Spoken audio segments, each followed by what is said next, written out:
Is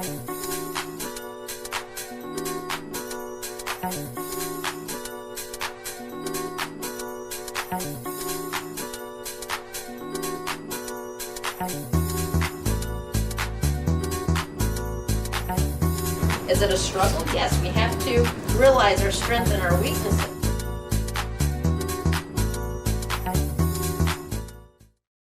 Hi, and welcome to Why Not? And I'm your host, Janice, helping others to reach their goals by providing inspiring topics with inspirational guests.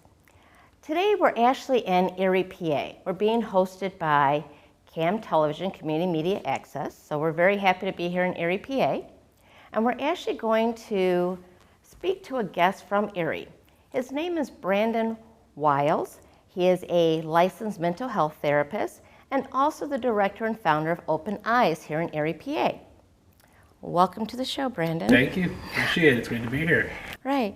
So first I want to ask you a little bit about what you do for a living. You're a licensed mental health therapist. So what exactly is that? Yeah, so I've been a licensed mental health therapist for probably about 7 years now. Okay. I do some work for the Department of Veteran Affairs. No, great. And so I'm in suicide prevention, actually. And it's just, therapeutic services, counseling. And what I do with the Department of Veteran Affairs is crisis type of base work. Okay. And so we talk a lot about traumas and PTSD. We're there for our veterans. If they, happen to be in some type of crisis, we provide support and, extended services to help them reduce that crisis and get them the help that they need. Okay. Now my question is, why did you choose the VA and working with veterans? Yeah, so initially it wasn't my initial choice. Okay. So I got into the field. Originally I was working with children and adolescents. Okay. That was a little focus point for me. So I really enjoyed working with that population. I was actually a behavioral specialist as soon as I graduated. And I had a friend who was at the VA and told me that there was a spot opening up and that I should consider it. And of course, I have to make sure that it aligns with, my passions. Right, like absolutely. My grandfather was actually a World War II vet. Okay. And so I often remember sitting on his lap and hearing all the stories that he would tell me. So I have like there was a passion for it. There was a passion for working with that population. It made me think of my grandfather. And if I could help other people, achieve their goals and get right mentally, then that's really where I wanted to take it. So there's a big difference between working with teens and now you're working with vets. Yes. And it sounds like a lot of the vets you've worked with are actually ones that either seen action or some type of military incident. Yeah. Absolutely. Yeah, there are combat veterans, and some who just experienced traumas, just being at boot camp or some other type of. It could be military sexual trauma, and that can occur across the board. So there's just a lot of things that we focused on, and also too, just as a mental health therapist, I've done some private work, and actually what I do as a therapist transitions into other areas of my life as well that I conduct. So it's just a universal property for me. It's really awesome. Okay. Well, today's topic is going to be about PTSD, but I do want to at least cover a little bit about your Open Eyes program first, real quick, and then we can get into the meat of PTSD. Absolutely. So Open Eyes I founded Open Eyes in 2014. Okay. And it's essentially a self-developmental program with a focus on diversity, equity, and inclusion. Okay. My personal story is I grew up, I'm biracial. And so growing up, I dealt with a lot of racial related issues. Yeah. I was always asked the question, what are you? Because people never knew I was always, racially ambiguous. Right. And so it was just a lot of, and that's actually where the mental health played into, because I didn't feel like I was a part of anything. So it kind of, everything that I do is always like full circle. It has its part. And so I wanted to, as I got older and I got into adulthood and started to become more comfortable with myself, as I was getting ready to graduate with my master's degree, I realized that I wanted to do a program based off of, diversity, equity, and inclusion, or DE&I, as we like to call it for short. And so, but I wanted to take a different spin on it. I wanted to incorporate psychological perspectives, Right. mindfulness-based practice. Because I'm a therapist, so I Correct. wanted to take some of those principles and insert them into the program. So a lot of what we do is not just talking about understanding other people, but it's about understanding ourselves. Okay. Yeah, a wonderful topic. And I'm like, oh boy, we're talking about PTSD today, but I want to talk more about that too. Yeah. I have to have you on the show again. Absolutely. I'd love to be. I know my children, getting slightly off the subject, my children have the same issue. For me, even though I'm biracial, I have a 20% that it doesn't really notice in me. But my children have grown up being Hispanic, Irish, and African American, and they're always asked, well, what are you and who are you? And they don't fit in. And certain communities we've lived in, it's like they never had even minority role models, no black and brown role models. My son actually didn't have a black and brown and African American professor until college. He had nothing going through grade school and high school until college. And even the jobs he had, they were trying to give him, he would end up being a college recruiter in a small little town in Michigan. And they decided, well, we'll send you to Detroit. It's like, oh, that's why you hired me, so I can go to Detroit? Right, exactly. You know, Exactly. but I lived in a suburb of Chicago, you know. Sure. Yeah, so that's just a wonderful program, it sounds like, and I definitely have to talk to you more about that another time. I'd love to share more. Well, let's get on the topic with PTSD. Tell us a little bit, and at least tell the audience, what exactly is PTSD? Yeah, so PTSD is post-traumatic stress disorder, and it's often something that occurs after a traumatic experience. You know, it's a response, essentially. Correct. And it can cause great anxiety, it can cause depression, a number of different things. And actually, working in the population that I'm in, it runs rampant within the population of vets because there's a lot of PTSD from combat-related situations.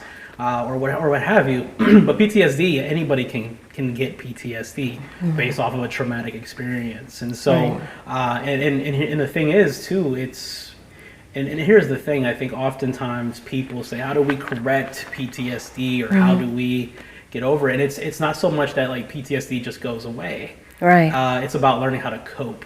Right. With PTSD. So it can be very detrimental though to people's psyche, and it can be an ongoing process, especially not treated.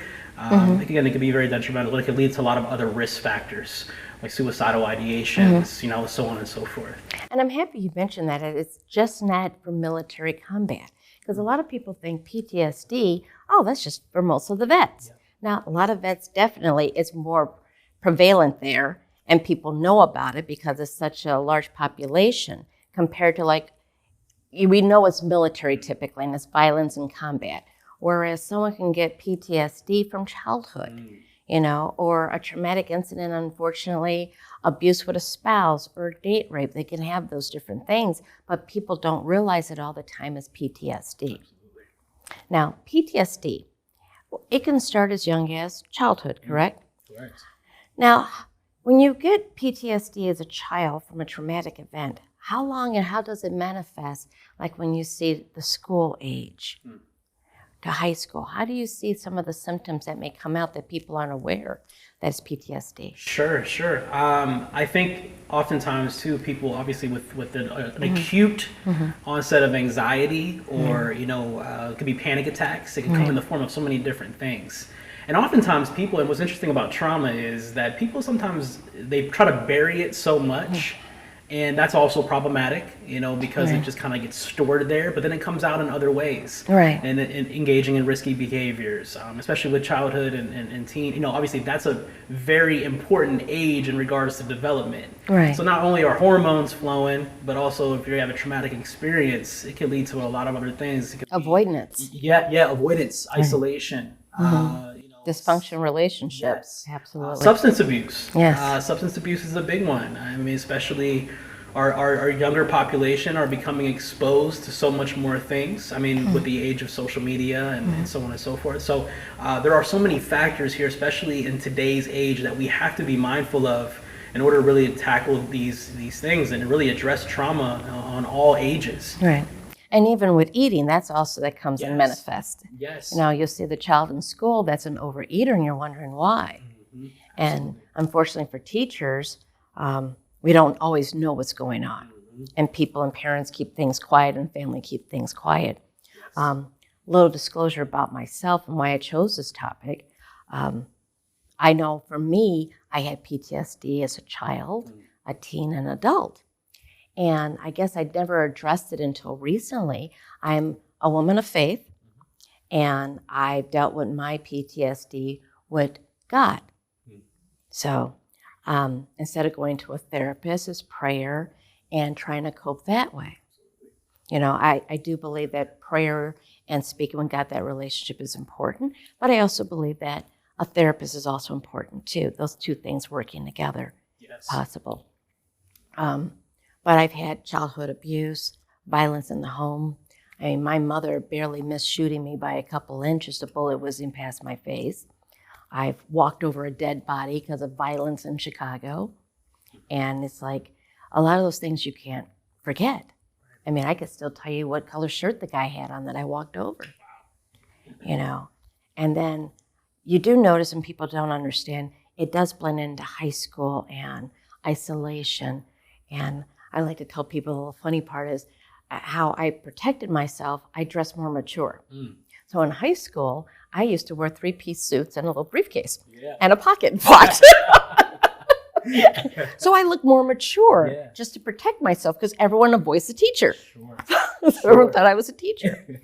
And it's like I notice even as being a teacher now, you see the trauma happening with these kids. So how can we, as parents, teachers, and therapists, even start with kids when they're that little? What are the, we went over the signs. How can we help them? Yeah, and I think, it's such a loaded question because it's especially with kids, it's hard sometimes to pinpoint those things because that's also in a stage of social emotional development. You're trying to get, talk to kids to get them to express themselves. And self-disclosure as well. I have a son, he's 5 years old. And one thing that I always encourage parents to do, one thing that I always encourage, teachers to do is we have to get on their level, we have to talk to them and just help them express themselves because they do express themselves in different ways. It could be, sometimes we get frustrated with kids because they might just be crying or it's like, what are you crying for? Stop doing that, especially with males. Stop crying, you're a little boy, stop, man up. Man up. And it's completely detrimental. I don't do that with my son, and I try to be as mindful of that as possible. Like, it's okay to express emotions.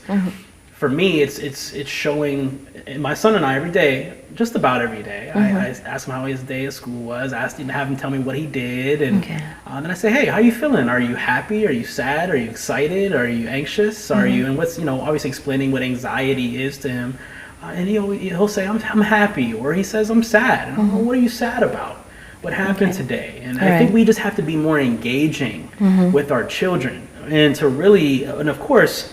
It's hard to do that on all, because like you said earlier, sometimes parents or families don't always want to talk about certain things. And so that might trickle over. So what do you do in those situations? Well, it's a hard situation to discuss. What do you really do with those situations? I think as teachers, as therapists, as guidance counselors, with kids specifically, I think we have to get on their level a little bit more, and we have to interact, and we have to engage with them a little bit more effectively. And so that they can be able to express themselves and feel comfortable doing so. Because it's not easy, as adults, it's not easy to express yourself. No, it's not. Now, when it does come to kids and PTSD, now my opinion, something like bullying could be considered PTSD, or what's your opinion on that? I absolutely think so. Yeah, definitely. Self-disclosure, I was bullied as a kid, so, and here's an interesting twist on trauma. Sometimes we put our traumas onto our kids. In fear of that they might go through the same thing. I admittedly do that to my son, and I have to check myself because I'm nervous. I don't want him to experience what I experienced. And that's because of my trauma, and that's my insecurity. And I don't want him to go through what I went through because I personally have had thoughts of wanting to kill myself multiple times over the course of my childhood and adolescent years. That frightens me. I know the implications of suicidality in regards to just feeling suicidal. I know what kind of a dark space that is. And so we have to check ourselves as adults too, especially when we're raising kids. Right. Not put that onto them and create that anxiety, but we want to protect our children. You know, I feel like a good majority of parents, they want to protect their kids. We do. And I do. And I also think, though, it's also not just protecting them, but I also realize that we have to teach them how to be resilient. Yes. How to protect themselves. One of my favorite words. Yes, resiliency is a you big got to word. bounce back. Yes, Right. and it's scary because it's a. And I'm not saying the world is all bad. It's not, but there are bad elements to it that we have to be real about, and we have to prepare our kids for those potential things, things from left field that occur that can impact them. Now, I like how you said that. We talked about how parents will project onto their kids or how they react. For me, self-disclosure. Because of the childhood abuse, my father actually lined us up to shoot us. He was just upset with my mom, and he had the gun on the table. And I said at that point, after we actually had to talk her off the wall, my mom, but after that, I'm like, you know what? I want to make sure my kids, when I do have kids, good parent relationship and everything else. And unfortunately, like a lot of people have been abused, they wind up finding spouses that are abused. So my first husband was very abusive, but I tried shielding my children from that abuse. So I'm like, I didn't want them to go through that or that isolation that I had from childhood to high school and things like that, that I gave my kids that feeling of, you know, you can do everything, people are safe, you can go out. And some days I wonder if that's bad or good, since my daughter just jumped out of a plane skydiving. So, no fear, but it's like you do project that, either bad or good. You give them fear, or you can send them the opposite way. Absolutely. Can that help, you know, cause that? Now, we talked about the children and how that can manifest into parenting. Yeah. So now a lot of people with PTSD, and that includes marriage. It can include military, childhood trauma, bullying. How can even parents or adults notice the symptoms in themselves? Because sometimes they see an incident like, oh, brush it off, I'm okay. So how can they even personally be aware of, hey, this might have occurred to you? Yeah, and I think too, it's just so interesting that recently I had an event. It was called the Resiliency Event. We were talking about childhood traumas. We were talking about how that transitions into adulthood and how we can be more aware of those signs and symptoms ourselves. And I remember someone coming up to me after the event, and they were like, you know, I recognized the trauma that I just had buried so deep, and because, and here's the thing, this is why mindfulness and awareness and mindfulness-based practice is so important. Right. It's a skill. Being mindful is a skill, because there is a lot of things in regards to, like, even biases that we have about other people, biases we have about situations that we're not always mindful of. But if we practice that element of awareness, if we practice that element of mindfulness, it really can show a lot within us. Right. Because a lot of things lie in the subconscious that we try to bury. And so as adults, we have to practice mindfulness. It's not just a childhood thing, you know, and so, you know, and knowing those triggers. Yes. Because, like, even sometimes just seeing something that reminds you of something, you know. Absolutely. You know, I'm a teacher, and I had a teacher that sometimes would yell and scream. And it would get me so anxious, like the trauma was coming back. I told him later, I'm like, I wanted to jump out the window. We're on the 3rd floor. That trauma just came back. Yes. And people need to be aware, versus I could have just been shaking, but then it clicked. It's like, oh, that's what's triggering me. Yes. And yes. Prayer came in and calm. But people need to know those triggers. They do, because and that's the scary thing about anxiety. Like, when a panic attack happens for somebody, it comes out of nowhere. It can just come out of nowhere. It's just like a lot of times when there's an onset of a panic attack, people automatically think they're having a heart attack. So they go to the hospital. Yeah. I can tell you the first time I had a panic attack, I remember exactly what I thought. I thought I was dying. And it was just a stress response. Right. People are like, well, I don't even know where it was coming from. I wasn't really that stressed about anything. I don't think I was. And then they start to think, and it's just like, oh, I have some things that I've been burying. And so sometimes it gets to that point where it's almost like, you know, you're pouring in your cup of water, and what happens when it starts to overflow if you don't stop. And that's what happens to our emotions. If we're not stopping, or if we're not taking sips, if we're not dealing with it correctly, it's just going to continue to go all over the place. Right. And so we live such a fast-paced lifestyle as human beings in general. Like we're always on the grind. We always have to do this, which is I'm all supportive of. Right. But oftentimes we get so ahead of ourselves that we forget that self-care element. Right. And I'm guilty of it. And so you have to know. You have to know, yourself, and you have to know your triggers. Right. So what's recommended for people who've had PTSD? I mean, some of us may be aware there are some people that is buried inside. But for people who know what the situation could have been, what are some skills they can do, or does it help writing down things? What can they do to, outside of prayer or a therapist, what can they do on their own? Because a lot of people are afraid to go to therapists, Sure. Especially in the minority community. Absolutely. They don't want to go. So what can they do for even kind of self-help with prayer, and what else can they do? Yeah, so one thing that I do with clients, or in the past, it doesn't necessarily be a client, but someone I encountered, is especially if they're feeling like anxious, or they're feeling like suicidal or anything of that nature, was develop a plan together. And that plan is, first of all, understanding what your interests are. What do you like to do? What are some of your coping skills? Okay. If you don't have any coping skills, let's talk about, you have to figure out some things that work for you. Everybody's different. And I'm not saying therapy is for everybody. Of course, I'm an advocate and I'm biased, so I say everybody should give it at least a try. Right. But that's my bias. And you don't have to be crazy to go to therapy. I think that's a stigma.